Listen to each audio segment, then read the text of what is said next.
Good evening, everyone. Thank you for spending your evening with us as we talk about racial equality and social justice, specifically tonight on the subject of the criminal justice reform. It is March 9th, 2021, and I'm happy to be providing you with information tonight about this and an opportunity for us to have some conversation after a number of short videos. My name is Bob Warner, and along with my beloved Noel Marshall, we call ourselves Light Partners. We are partners with light to serve our one sacred life. There it is, right there. And we are U.S. citizens, we're world citizens, and we're sacred activists. We are not, underline, we are not teachers of the material that we're going to present this evening through a series of video shorts, but rather we're students of this history and the consequences of racism in our country. This evening is the fourth of a series of four of a racial equity and social justice challenge that was conducted by the YWCAs of Knoxville, Tennessee and Cleveland, Ohio. And we participated in that through the Tennessee League of Women Voters, and were inspired to put together this program to share it with others.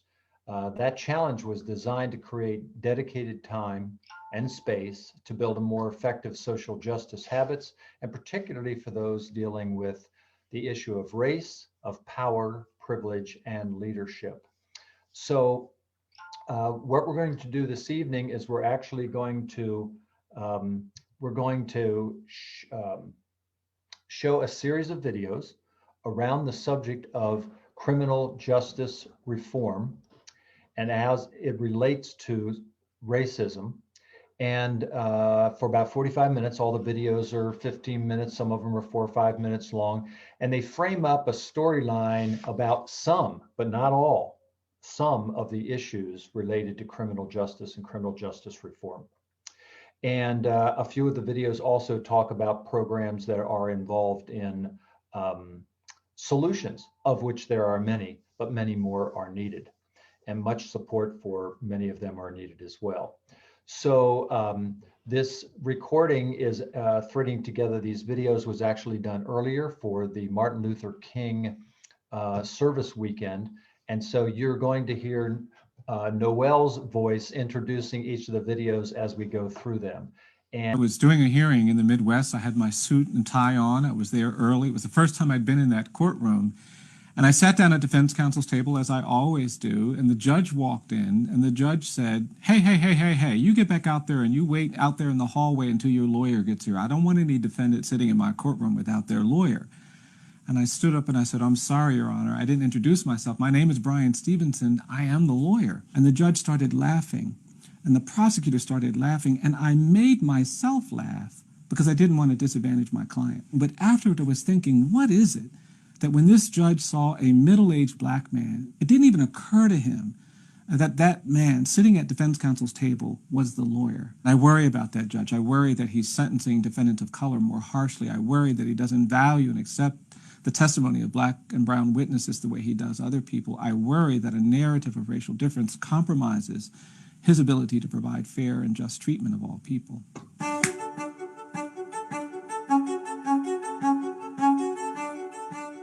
I don't think we're free in America. I think we are burdened by our history of racial inequality. We have a history of horrific mistreatment of people based on color. And I think that narrative of racial difference that was cultivated to justify that mistreatment has created a kind of smog, and we've all been breathing it in. If you read the 13th Amendment, it doesn't talk about narratives of racial difference. It doesn't talk about ideologies of white supremacy. It only talks about involuntary servitude and forced labor. And because of that, I don't think slavery ended in 1865. I think it just evolved. We had decades of terrorism and violence where black people were pulled out of their homes, burned alive, hung, beaten to death, sometimes literally on the courthouse lawn, and we never talked about that. And then we had this era of civil rights resistance to racial segregation, and we've made progress, but we haven't confronted the narrative of racial difference. Unlike South Africa, where you are required to hear about the damage done by apartheid. Unlike Germany, in Berlin, Germany, you can't go 100 meters without seeing markers or stones or monuments placed near the homes of Jewish families abducted during the Holocaust. But in this country, we don't talk about slavery. We don't talk about lynching. We don't talk about segregation. And our silence has condemned us. When I went to Harvard Law School, my first year, I didn't want people to know. I started my education in a colored school. I didn't want them to know I was the great-grandson of enslaved people. I thought it might diminish me. And then I realized that my power, if I have any, my strength, if I have any, my insight, if I have any, was shaped by those people who survived slavery. And it's in that story of survival that I think we have some greatness that we can offer, and not just people of color, but all of us who have learned to overcome. My name is Brian Stevenson, and this is my brief but spectacular take on justice in America.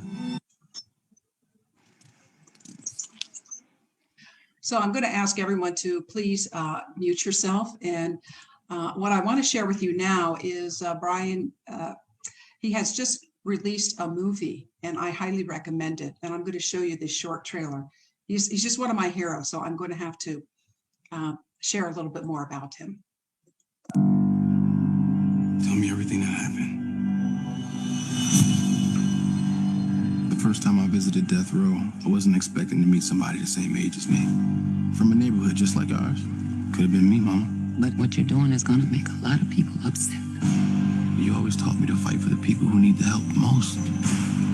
Your life is still meaningful, and I'm going to do everything possible to keep them from taking it. You don't know what you're into down here in Alabama when you're guilty from the moment you're born. God. Mr. McMillan. We done here. Mr. McMillan, please.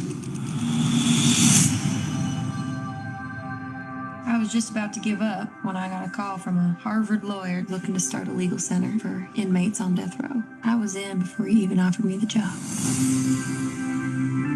You the lawyer? Yes, ma'am.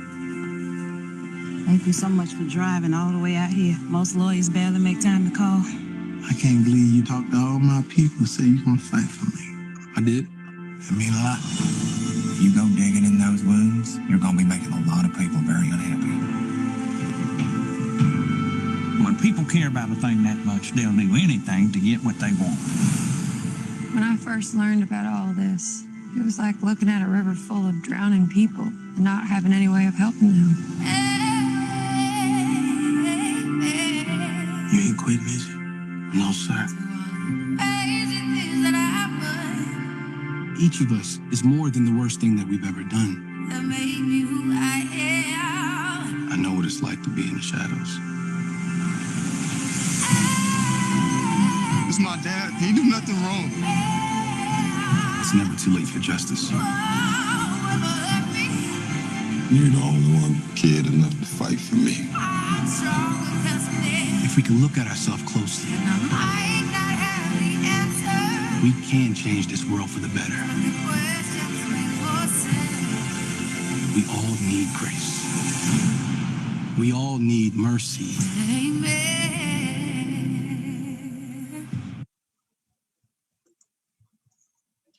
So that is one of my heroes, and we'll learn more about him later on if we have time. So we have an issue in this country about social and justice and criminal justice. And I want to play for you this video from an organization that we highly recommend, represent.us, Unbreaking America, Justice for Sale. Me, you know America's criminal justice system is broken. Whether it's affected you personally or not, it's something we need to talk about right now. Even though crime rates across the U.S. are going down, America locks up 7 times more people now than we did in 1970. 7 times. We as Americans put more people behind bars than any other nation in the world, both as a percentage of population and in total numbers. More than Russia, China. How does that add up? 2.3 million people, that's how. If nothing changes, 1 out of every 17 white men will end up in jail. 1 in 6 Latinos and close to 1 in 4 black men born today will be locked up at some point in their life. And we're putting women in jail even faster than we're locking up men. Our nation is divided on so much, but not this. And still, our government does next to nothing to fix it. Why? Well, for a start, slavery, the 13th Amendment, institutional racism, the war on drugs, police and private industry, immigration policy, I get it. We may not be able to fix all of that quickly, but there are parts of the problem we could fix right now, and it's just not getting done. So I'm going to lay out the case against those responsible, and by the end of this video, you're going to need to decide what to do. Exhibit A. This is a 2014 shareholder report from one of the nation's largest private prison companies. Private prisons are for-profit corporations, by the way. They hold 10% of Americans' prison inmates and 3/4 of all immigrant detainees. Here's what they say. The demand for our facilities and services could be adversely affected by the relaxation of enforcement efforts. Any changes with respect to drugs and controlled substances or illegal immigration could affect the number of persons arrested, convicted, and sentenced, thereby potentially reducing demand for correctional facilities to house them. They are literally saying the more people we lock up, the more money they make.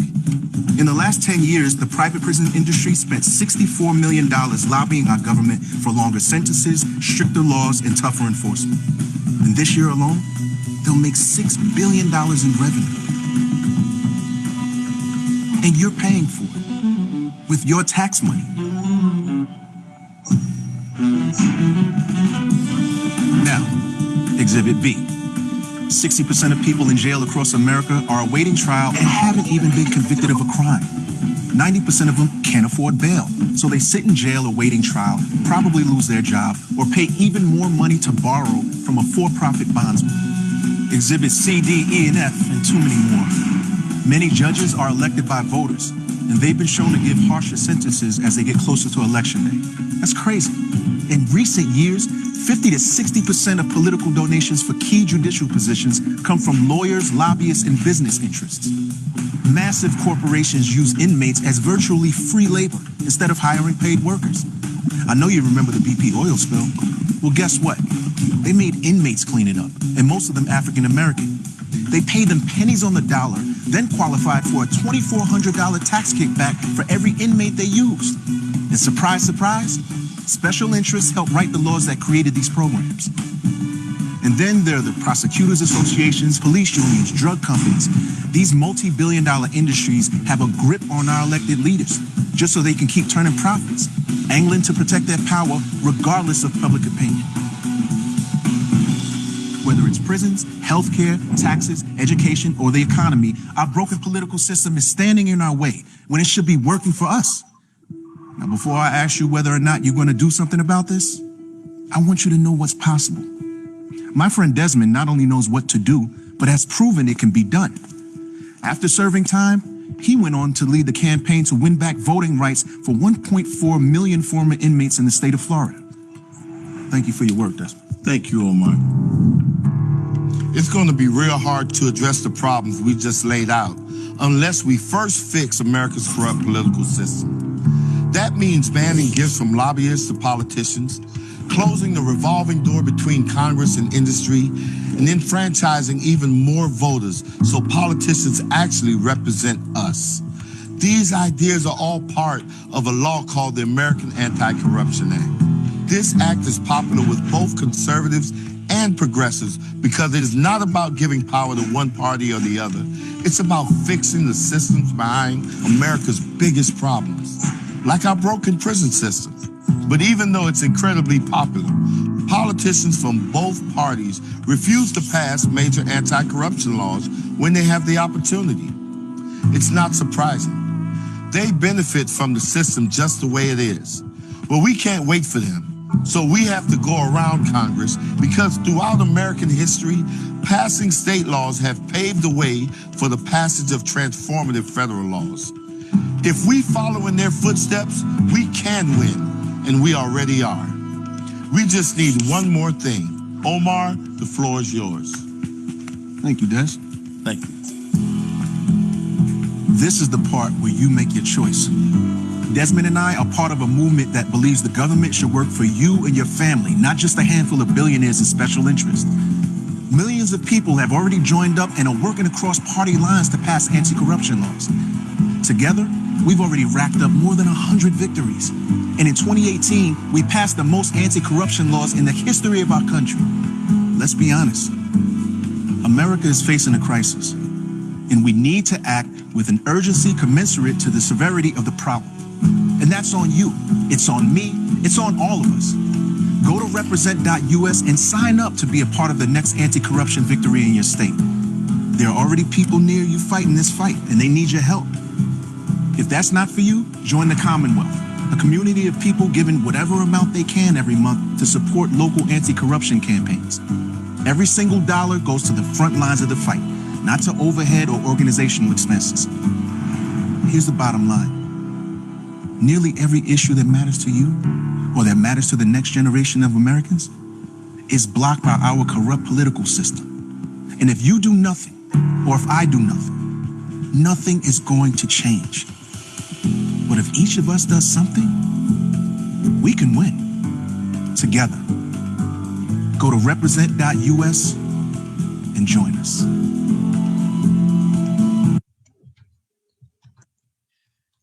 So just a little bit of update here is that the Anti-Corruption Act was introduced into the House in the last Congress.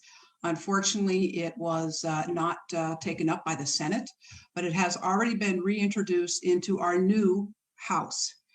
So we're very hopeful about that. That's why I wanted to bring that to your awareness, that there is something that we can do. The next thing I'm going to show you is a video by Professor Daniel Amico, who argues that the reasons why minorities are grossly overrepresented in U.S. prisons may lie with the criminal justice system itself. So have a look. Is very different from the population at large. If people are worried about inequality in America today, I think this deserves more attention in the discussion. Racial inequality in the criminal justice system gets ignored because it doesn't affect most people. In 2010, over 1.6 million people were in state and federal prisons within the United States. So 497 out of every 100,000 Americans were in jail, about half of 1%. Less than 1%. That doesn't seem very large, but when you separate that population by race, you recognize that the personal effects of the criminal justice system are very unequally shared throughout our society. Whites make up 64% of the total population, but only 31% of the incarcerated population. Blacks represent 14% of society, but 36% of the prison population. Hispanics are 16% of America, but 24% of the American prison population. Less than 1 in 100 Americans are currently in jail, but for some races, genders, and age groups, that ratio is a lot larger. For example, if you're young, black, and male, it's closer to about 1 in 4. That means you'd have a higher probability of going to jail than of getting married or going to college. These results are unequal and problematic, as poor black communities lack so many of their members. But what can be done? The causes of this trend are undoubtedly complicated and multi-causal. But there is reason to suggest that part of the blame is our criminal justice system itself. In the ways police officers enforce laws, in the ways that laws are written and prosecuted, and more. In many cases, it is not overt racism by individual actors. Many police officers, prosecutors, and judges are undoubtedly trying to be fair and trying to do the right thing. But economics can explain how unequal enforcement of the criminal law happens anyway. This is because the political and bureaucratic structure of the criminal justice system creates perverse incentives. The formal laws surrounding drug prohibition, for example, are written as if to be colorblind. But people with different levels of wealth face different costs and benefits to participating in the drug trade. Different groups consume different drugs at different rates, and lastly, those groups are politically represented in very different quantities. Thus, they are arrested and incarcerated at very different rates. How could minority groups hope to use the political process to fix inequality when they are systematically over-incarcerated and disenfranchised? Despite noble intentions, politics often does not affect the basic incentives of costs and benefits faced by political or citizen actors. We might need a new approach to social change if we are going to address these problems. We definitely need more study into the causes of inequality, and we should admit that radical changes might be both necessary and preferable to the status quo.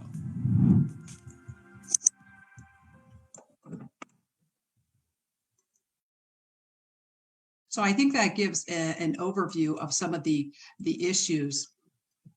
Well, we're going to look closer now at the challenge of reentry and recidivism in the United States. And I will have to confess that I didn't even know what the word recidivism was until very late in my being. And it just goes to show that there's so much unawareness. That's why I feel so called to share and to help educate others that were probably as naive or unaffected as myself.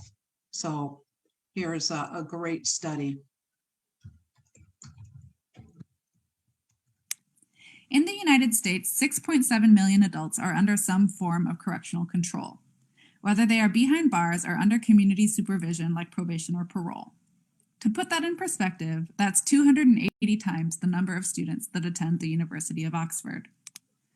Of those behind bars, at least 95% will be released at some point, and 85% of those will be arrested again within a decade. Why? The answer is complex, but one key aspect is that inmates face dismal odds as they transition from life as an inmate to that of a returned citizen, a journey that is in many ways designed for failure. Let's take a closer look. This iceberg model illustrates how recidivism is just the tip of the systemic iceberg.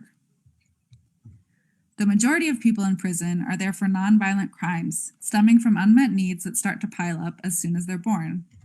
Without financial security, stable housing, and quality education and healthcare, the road to becoming an upstanding citizen in the eyes of society is fraught with barriers. These barriers are reinforced by oppressive and often racist systems and mental models established during our nation's founding, and that have since been woven into our culture in insidious ways that are coming to light in the wake of the recent deaths of Ahmaud Arbery, Breonna Taylor, and George Floyd. Chief among them is an inhumane correctional system designed to punish and suppress inmates rather than to rehabilitate them. Also worth noting is the notion much of society holds that the justice system is fair. In fact, wealthy prisoners are much more likely to be released on bail and to have quality representation than their poor counterparts, who may await their trial for years behind bars or plead guilty to a crime they didn't commit with the promise of returning eventually to their families and communities. This causal loop diagram visualizes these reinforcing systems in a different way. Here we see 4 reinforcing loops we've identified in our research. The individual trauma loop illustrates the social and emotional impacts from being in prison. The self-insufficiency loop shows how former inmates are at a disadvantage for job skills and being able to support themselves. There are also impacts across generations. The cycle of poverty loop and the intergenerational trauma loop show how family members of prisoners, particularly children, have fewer opportunities and supports than their peers. These cycles continue as prison becomes a revolving door. Going back to the full diagram, the darker green indicates 3 possible leverage points to disrupt these loops. Raising awareness of the prison industrial complex would decrease complacency about the criminal justice system. Improving and scaling holistic reentry programs raise an individual's capacity to meet their own needs. And finally, promoting policy changes at local, state, and federal levels would help to decrease social inequity. For the policy changes, it'll be important to prioritize inmate rehabilitation and community health over the benefit of corporations and individuals who profit from prison labor. Looking back at the iceberg model, we see how these interventions could impact the mental models, underlying systems, and themes that drive recidivism. Overall, this process has been incredibly illuminating for us, and our understanding of these complex issues has deepened further in recent weeks, thanks to the visible Black Lives Matter protests and the movement to defund police. Innovative models of success are easy to find. We've identified several in our report. But because our country is so vast and varied, and because the problems at play are so entrenched, so much more awareness and action is still needed, especially now when momentum exists. Also, the work and pressure needs to be continuous. Otherwise, we'll slip right back into familiar problematic patterns as we've seen throughout history following the abolition of slavery, segregation, and the civil rights movement. Thank you very much.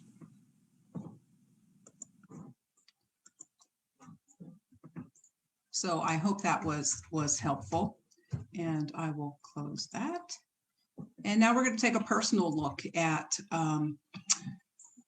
from someone who was formerly incarcerated and trying to do something to overcome problems of recidivation.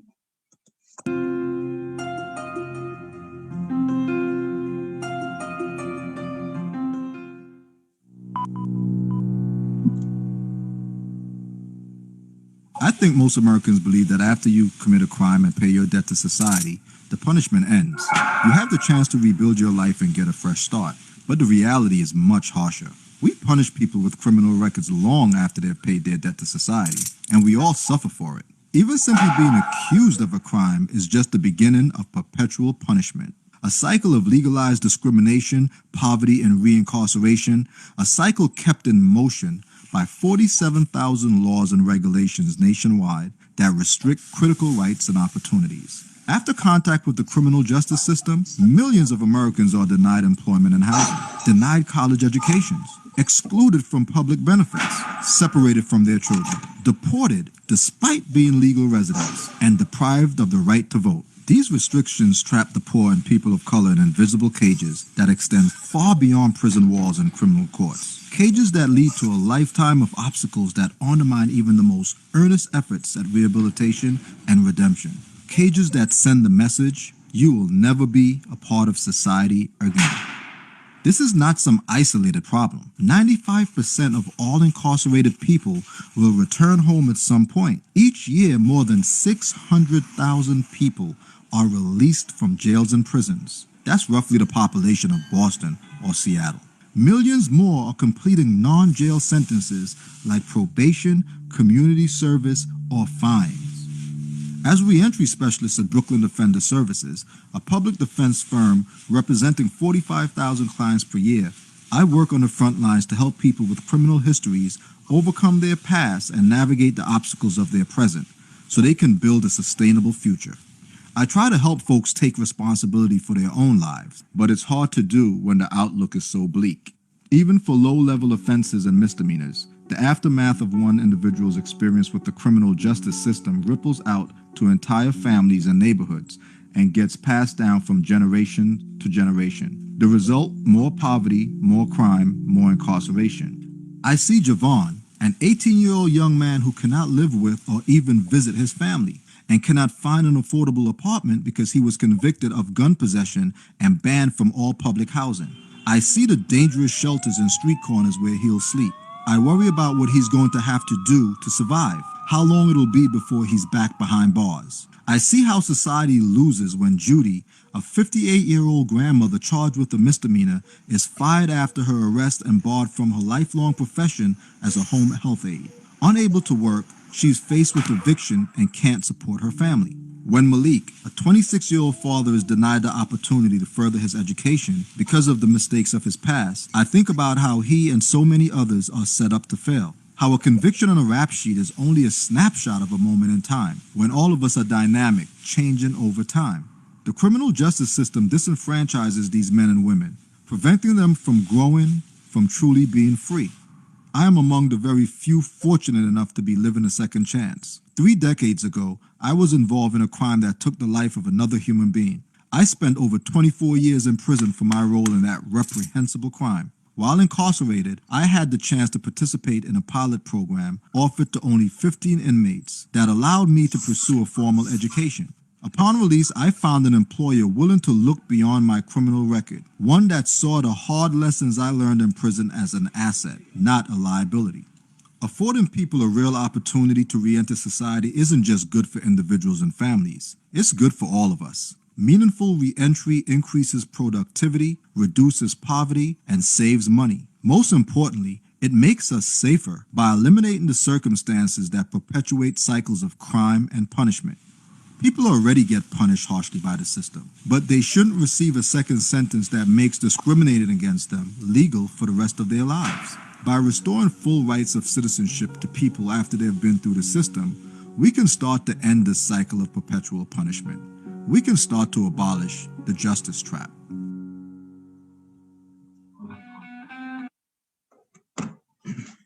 So I hope you found that informative. I certainly did. And so now we're going to pivot a little bit. I want to talk about some, there are some reforms that are happening that would help us.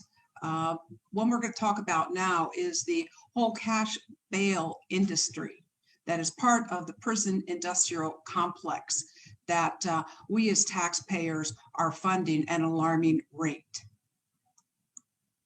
Over that, you're not going to be able to afford it. Bail is a right. Release before trial is a right. When a person's not guilty. To show up to your court date. But the cash bail is a simple concept. You put up money as an incentive to show up to your court date. But the cash bail system in the United States is riddled with problems. The average savings of an American is under $400. So when you're given typically a bail amount that's over that, you're not going to be able to afford it. Bail is a right. Release before trial is a right. When a person's not guilty, they have the right to be free until they're found guilty. For too many, the difference between incarceration and freedom can literally be a few $100s. It's simply unconstitutional for people to be held because they can't afford bail. But there are proven ways to incentivize people to show up to their court dates without taking away fundamental freedoms or risking public safety.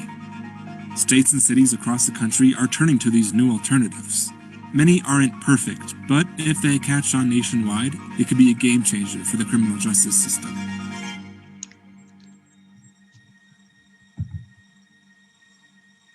There are almost 750,000 people in jails across the United States.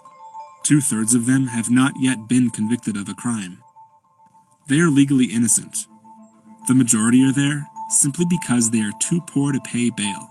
The brief period of incarceration that bail presents is a devastating life force for people. The median felony bail is $10,000.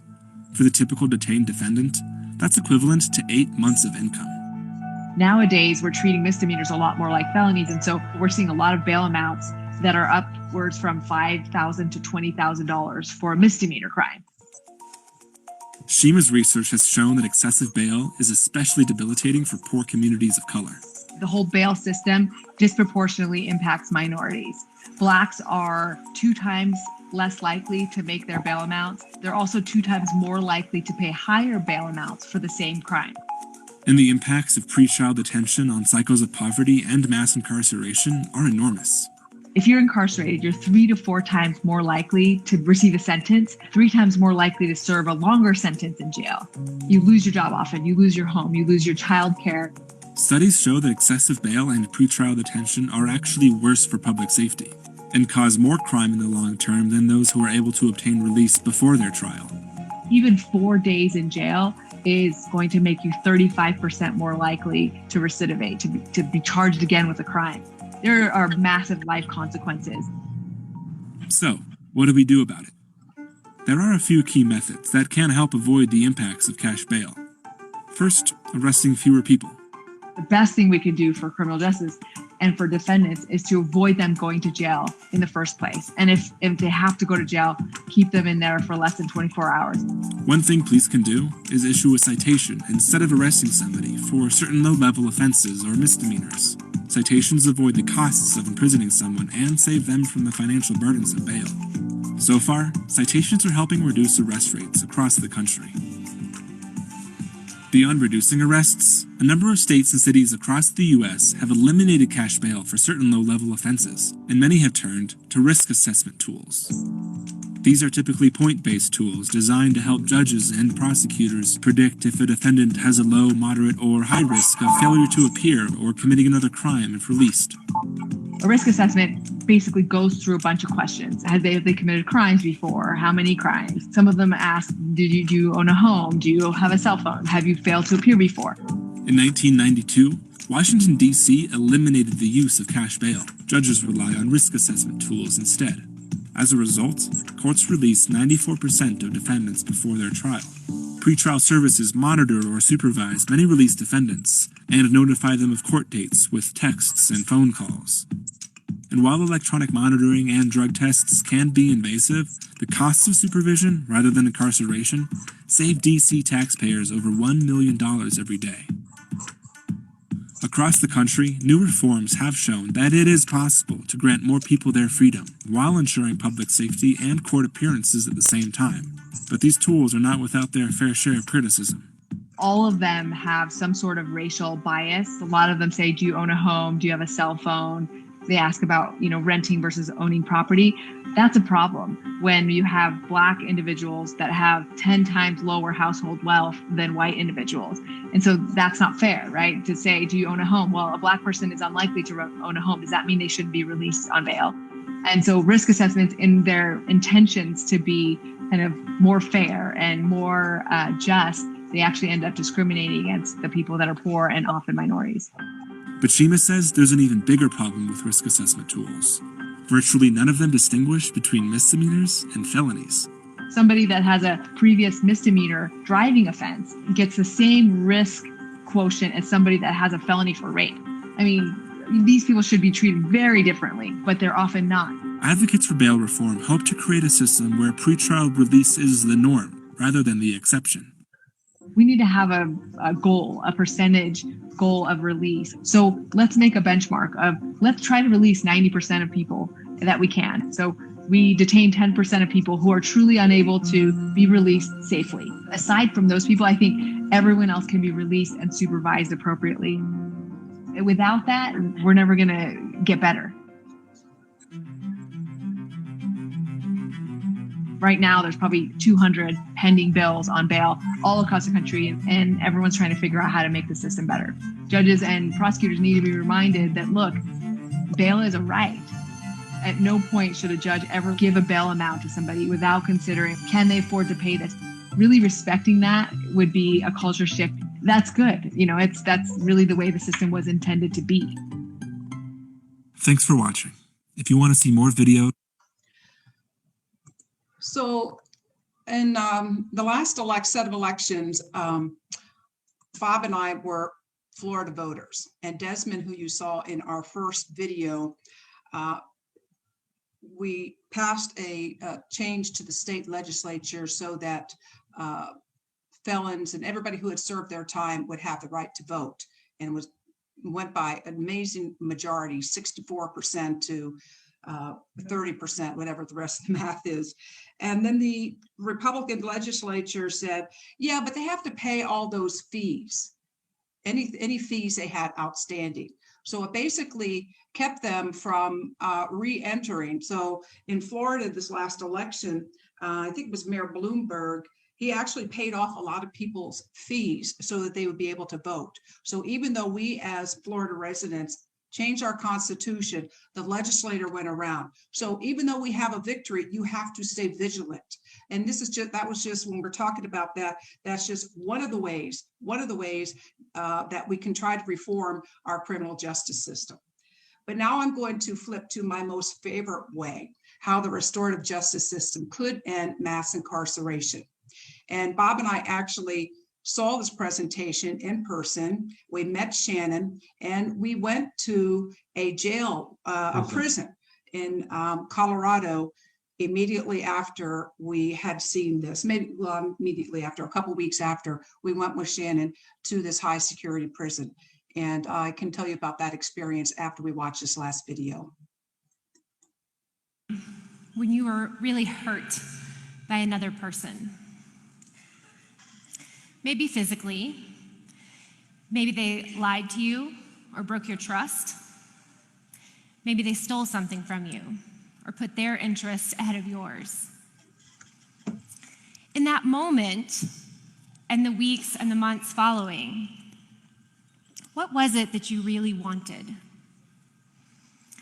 What would have actually made you feel better? So in years of asking this question to my students, to justice professionals in courtrooms and prisons, and to victims of crime, A handful of people have told me, honestly, it would have made me feel better to key their car. But not many. Actually, nearly all of us want the same thing. You want them to look you in the eye, acknowledge what happened, and maybe, if it's genuine, apologize. And you want a chance to explain how they've impacted your life and see them really get it. You want answers to some questions so you can stop trying to figure out how this happened, how you could have protected yourself better, and whether you can trust someone again. It's important to know that these are not things our justice system offers crime victims. In fact, there are all sorts of real and symbolic barriers that prevent people who cause harm from being accountable to the people they hurt. The first thing they hear is, you have the right to remain silent. Anything you say can and will be held against you in a court of law. In other words, don't apologize and don't take accountability because you might jeopardize your legal case. For crime victims, the most consistent ways to participate in the justice process are a private consultation with the DA or reading a statement during sentencing. You may have no interaction with the offender whatsoever. They may not even be allowed to make eye contact with you in the courtroom. In most states, incarcerated people aren't allowed contact with victims and their family members, even if they both request it.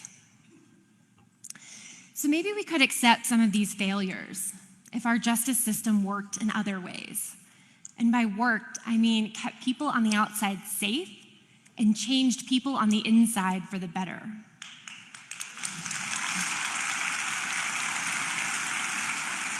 But our justice system utterly fails everyone it touches. Not a surprise, right? In prison, people get hurt instead of helped. And no matter how strict we get, no matter how much control that we exert, 50 to 70% of people who leave prison are back within 3 years. The communities with the highest rates of incarceration, poor communities of color, actually have more stress, trauma, and mental illness. I could go on and on. But instead, I want to talk to you about restorative justice, a surprising approach that might offer better outcomes for victims, offenders, and the communities they live in. And I want to suggest that in order for it to work, we all have to do our part. Now, restorative justice is not a new idea. Some people say it's the most common approach to justice across the world and throughout time, but that somewhere along the way, we forgot how to do it. It's a philosophy that says getting justice means repairing harm. And in restorative justice, repairing harm happens through face-to-face dialogues between the people harmed and the people responsible. For instance, here in Colorado, hundreds of cases are diverted from the courts each year through restorative conferences that bring together victims, offenders, and affected community members to agree on how to repair harms after a property crime or an assault. For example, someone who vandalized a local business might agree to repaint the wall themselves. Someone who caused a car accident might agree to pay the victim's medical bills. And sometimes agreements are symbolic, like writing a letter of apology, doing a service project, or volunteering with the victim's favorite charity. But the goal of these agreements and the whole process is always to meet the needs that were created by the crime and to facilitate direct accountability. I am not saying that restorative justice is the answer to every criminal case or all the complex problems with the criminal justice system. And I want to be clear that victims should always have a choice about if and when they meet someone that harmed them. But what I am saying is that this is a transformative approach that can be used far more often than we may believe. And studies of Colorado's diversion programs show that 95% of both victims and offenders are satisfied with the process, and that offenders have a recidivism rate of just 8%.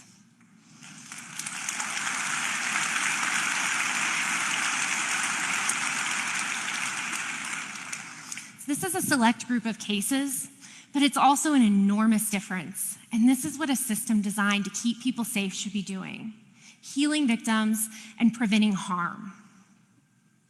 So if restorative justice works so well, why isn't it the basis for our current justice system? It's a great question. And it's why I started out my career studying why some states were adopting restorative justice into their state codes and others weren't.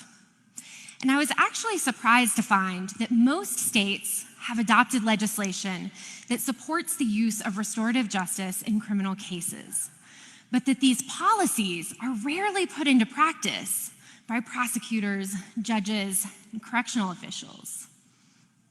What I learned when I talked with these potential change agents is that they were either skeptical about restorative justice or they just didn't understand how it fit in their roles.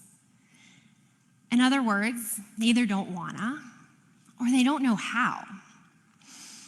See, restorative justice, face-to-face dialogue about crime, conflict, pain, suffering, it's incredibly difficult, not just for justice professionals, for all of us. I teach a class on restorative justice, and my first reaction to conflict is to hide in my office and avoid eye contact with my email account. I once engineered an elaborate game of phone tag that went on for weeks, just by, like calling at the time when you knew the person wouldn't pick up, just to avoid a difficult conversation. These are silly little examples of our very serious impulse to hide from the people and the situations that cause us pain.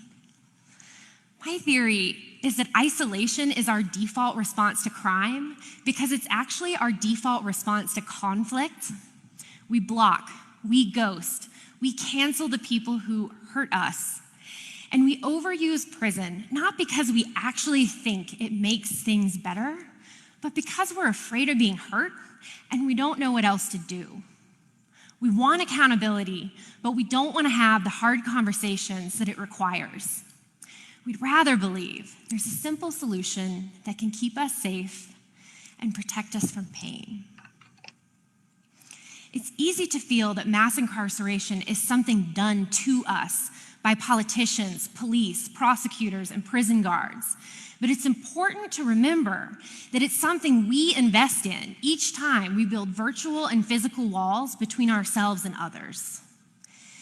As a result of our inability to face those we hurt and those who hurt us, we participate, knowingly or unknowingly, in systems of control and isolation. Our policy problem is a people problem. The good news is, restorative justice offers a people solution.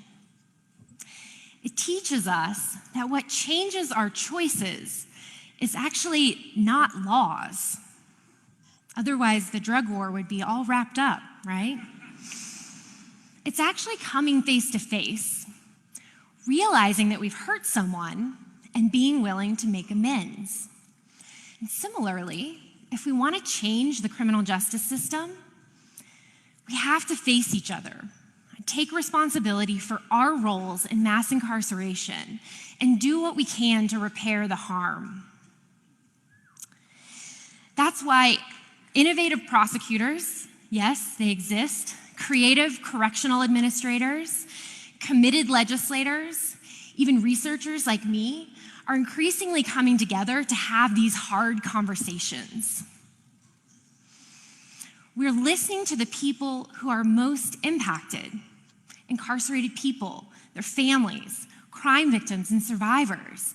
And we're designing solutions together that we can all agree on. My experience with restorative justice tells me that the solutions we forge together are far more powerful than the ones we hand down from the safety of our courtrooms and our offices. And I believe this is a restorative movement that can transform the way we think about doing justice. But it will take more than those of us working in the justice system to transform it. It will actually take all of us, because real criminal justice reform will never happen until we face our fear of facing each other. And it's a really hard thing to do, but I know we can do it because I see incredible, courageous examples in my work all the time. Not long ago, I sat at a little round table in the prison visiting area with the wife and the daughter of a man killed in a robbery and the person serving life without parole for his murder. The victim's family brought this little hardbound notebook filled with all their unanswered questions, all the things they wanted to tell this man about their lives and what they had lost.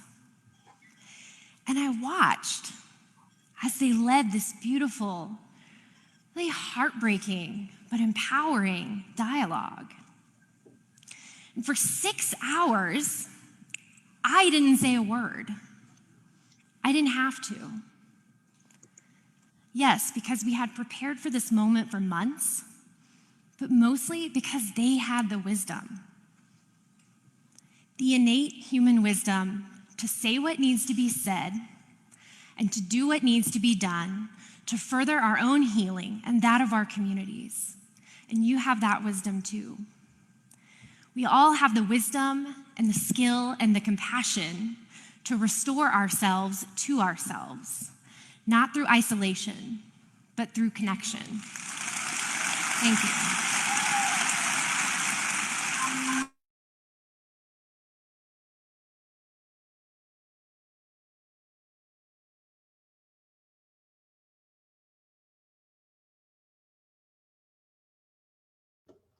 So there is one more video I'd like to play about, again, another solution area. It's only 4 minutes, and it's about the Innocence Project, if you're not familiar with it. So we want to make you familiar with it through a video of people that were directly involved.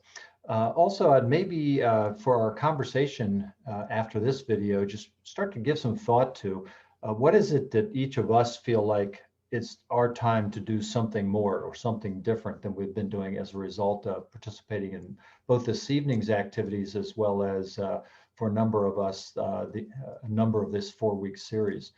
And also, of course, we're interested in your reflections, ahas, and surprises as well from some of these. So let me grab one more screen share here, and I will just a 4-minute video on the Innocence Project.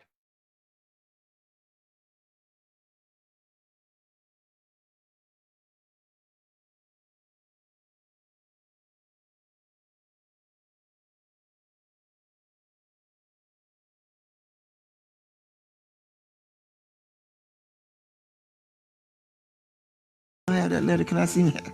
This is it. You still have it. This is like, wow. This is, wow. Mr. Sheck, I'm confident that whenever the DNA test is done, it will show my innocence and this miscarriage of justice. You're the best of the best when it comes to DNA evidence. This is pretty much known throughout the country, and I desperately need your help. Greetings, I'm James Harden Jr. I'm writing you this letter in sincere hope that you could be able to help me and my brother, Jonathan Barr, regain our freedom. My name is Jonathan Barr, and I was wrongfully convicted of a murder and a rape of my friend Katrisa Matthews, and I spent almost 20 years in prison for that crime. I spent 15 years inside of prison. I spent 11 years and 3 months in prison. 20 years, 9 months, 5 days in prison for a crime I didn't commit. The system failed us, tremendously. It failed us. What happened to this female is wrong, and the real rapist has confessed to attacking her alone. They allowed the victim to be shown mugshots. All the mugshots was in black and white with the exception of my ID. She basically focused on my ID picture, and when she saw me in the lineup, within 5 minutes after being shown mugshots, she identified me as her attacker. It was a bite mark on the victim, and the odontologist said that my teeth was the one that made this bite mark. There was DNA evidence that excluded us from being, the donors of the semen that was found inside of Katrisa. But I guess because they had these ironclad statements from co-defendants in our case, they still proceeded. You know, we were prosecuted and found guilty. I gave up in prison several times. I fought, I don't know how many appeals I filed. I had just got denied parole for the 5th time, and one of the counselors that was working there, he pulled me. He wasn't my counselor. He just pulled me to the side. He said, "Look," he said, "Marvin, there's an organization out there that may be able to help you." I had a lot of support from the Innocent Project. They were very, very helpful. That day I heard about the DNA testing and I was excluded. I was overwhelmed with joy. It was a great relief to be able to walk out of there a free man after 14 years. I'm able to spend time with my grandkids.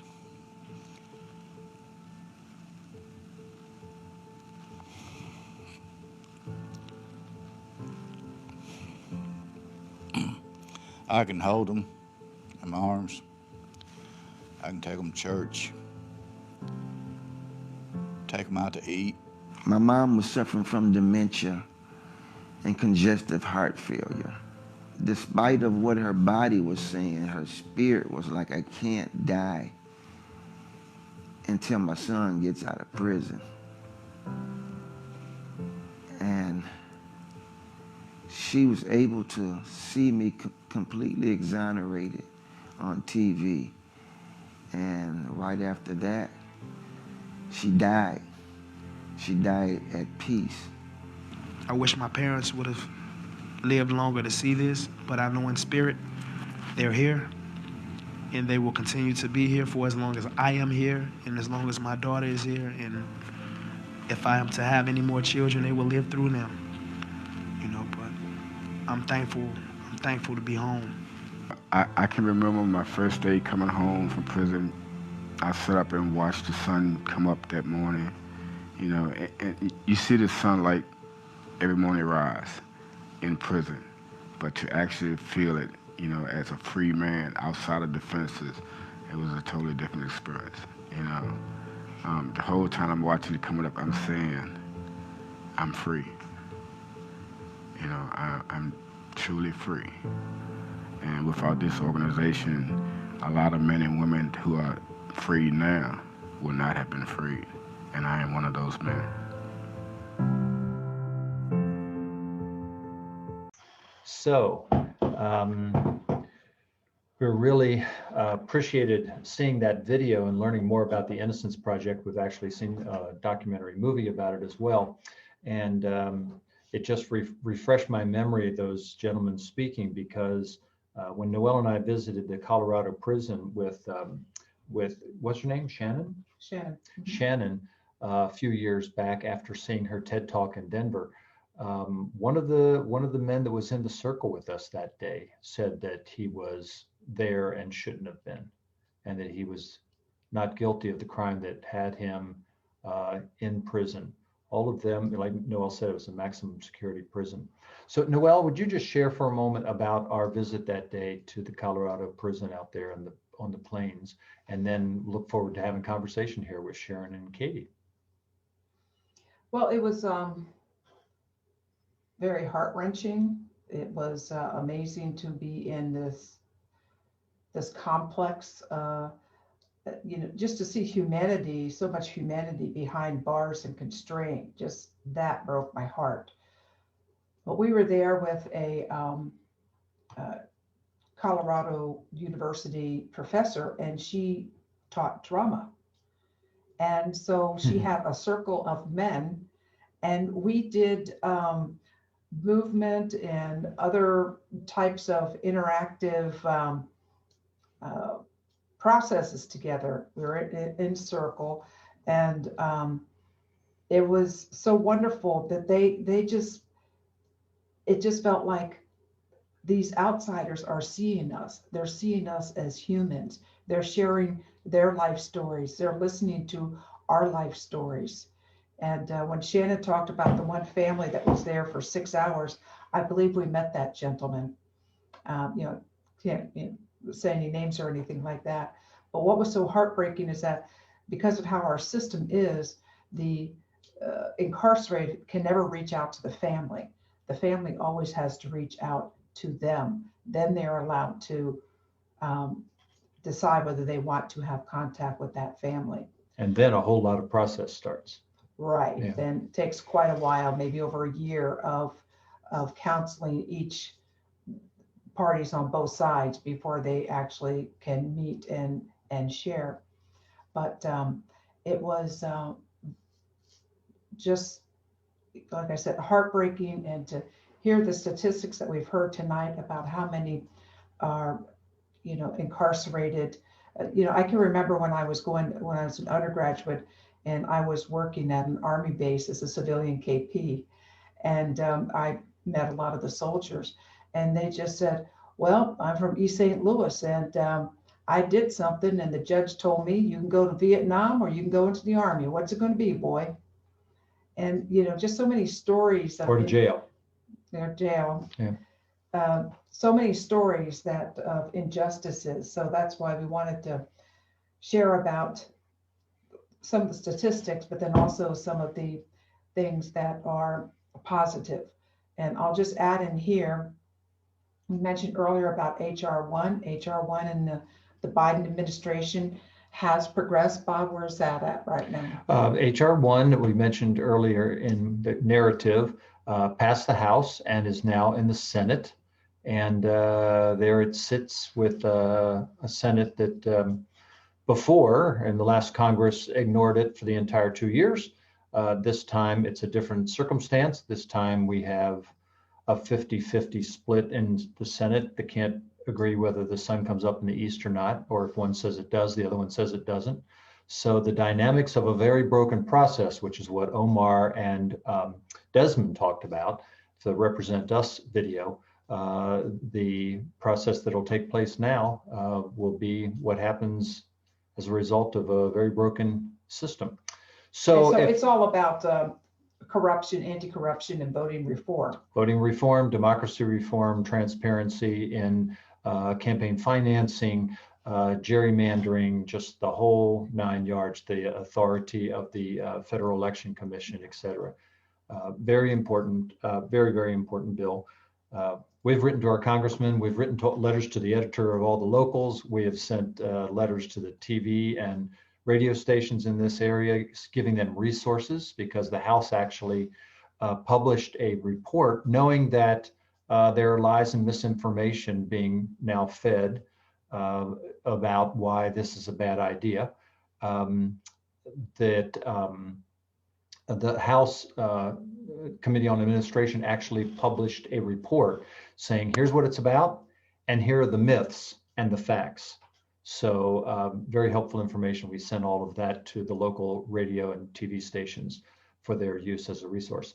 So would love if Katie and Sharon, if you'd like to join us on video, great. If you'd like to join us audio, would appreciate any reflections you've got, surprises, reflections, ideas, ahas, whatever.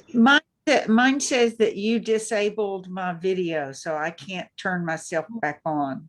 Shame on us, that's true. Ask to start video. You should get a little message. Sorry about that. Didn't know we'd done it. There you go. That's okay. Good to see you. And hi, Katie. Hello.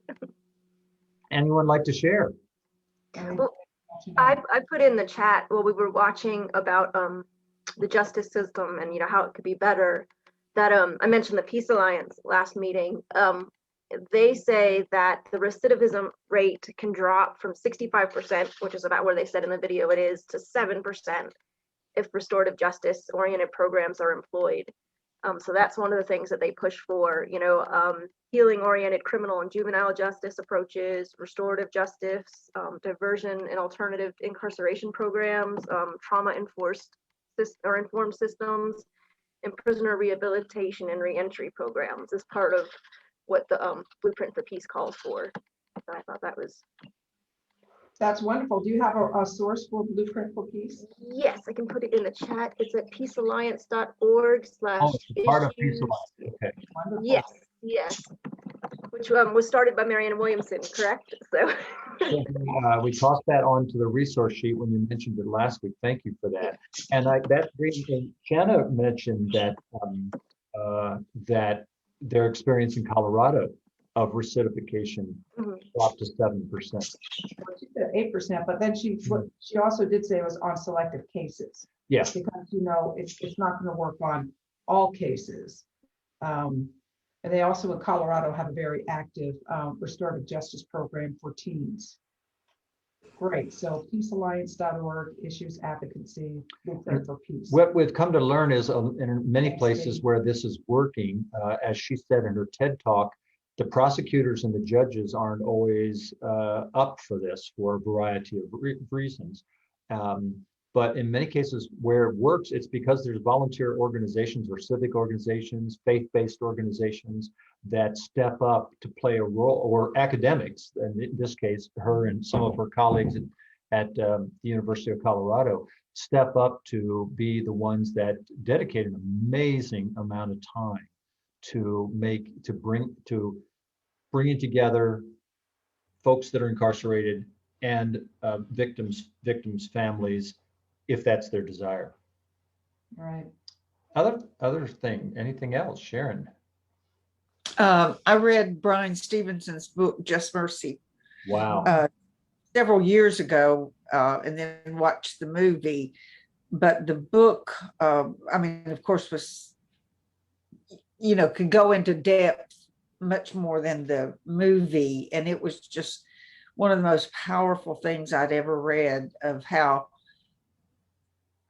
injustice, I mean, how it was incredible, the injustice that man experienced. And I've followed him, you know, ever since I read that. And I find this just heartbreaking, and it's such a shame that there is no incentive for our justice system to change. It seems as if the, you know, judges and prosecutors still, you know, and the public, if you're accused, you're probably guilty. And it's just, it's hard to wrap your mind around the fact that, you know, the number of innocent people that are in prison. So. Right. They said the average, her statistics one time, that the average public defender gets to spend a total of 7 minutes with their client. And usually that's to tell them to go ahead and take a plea bargain. Yep. So that they will, even if they're innocent, it saves them a lot of time. They get to clear their docket. And, you know, it's another symptom of our broken system. And it's heartbreaking. And I appreciate what you say, Sharon, about, you know, not just those that are in the system, but many of us in the public make an assumption of guilt. You know, we'll recite from the little bit of civics class we remember that says innocent until proven guilty. But the fact is that the way we have really been trained and programmed, and, you know, when one of the statistics in one of the early videos says, you know, there's 10 times more, what did you say, 10 times more incarceration than there was in 1970. 1970 wasn't that long ago for those of us that are 70. And so but, you know, to even have family members, and we have family members that say, oh, it's just so terrible in Baltimore and blah, blah, blah, blah, blah. And it's all because none of the Black fathers have stuck around. And that's as if, okay, I've just told you what the problem is. I can go back to doing whatever I'm doing here in the suburbs now. There's no, therefore what, or why is that? Or what's the foundation under that? What's crumbling in the foundation under that? And I don't know if this tonight, the videos were very powerful, but I don't know if it addressed poverty and the impact that poverty has on all of this. I mean, of course, it did talk about, people not being able to pay their bail and things like that, but it just, I don't know. Do you all know Ken Bonner? Have you heard him speak? I don't think so. He was, he was guilty, and he admits, but he spent 20 some years in prison, and it may have been a murder. I'm not sure, but while he was in prison, he started reading Stephen Covey's book, The 7 Habits of Highly Effective People.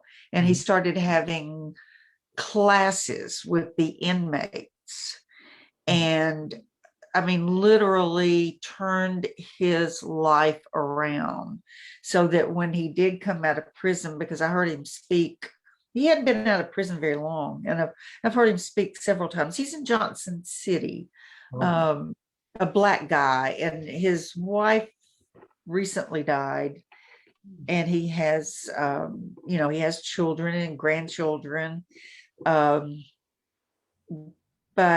he is a powerful speaker that you can turn your life around. And I think that the thing that Brian Stevenson says is that we are more than the one bad thing that we have done.